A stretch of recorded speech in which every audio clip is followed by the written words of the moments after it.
họ không thuộc về biết hay không biết. Không biết là địa ngục, biết là ngạ quỷ, súc sanh, A-tu-la, người trời. Con muốn cái nào?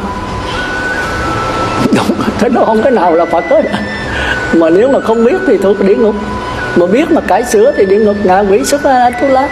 Phật không phải là địa ngục, mà cũng không phải là người trời, mà Phật là tất cả. Chết chưa? Thì chúng ta thấy cái này nó khó. Nhưng mà ngồi suy gẫm hoài rồi phải đến gõ cửa mãi thì mở.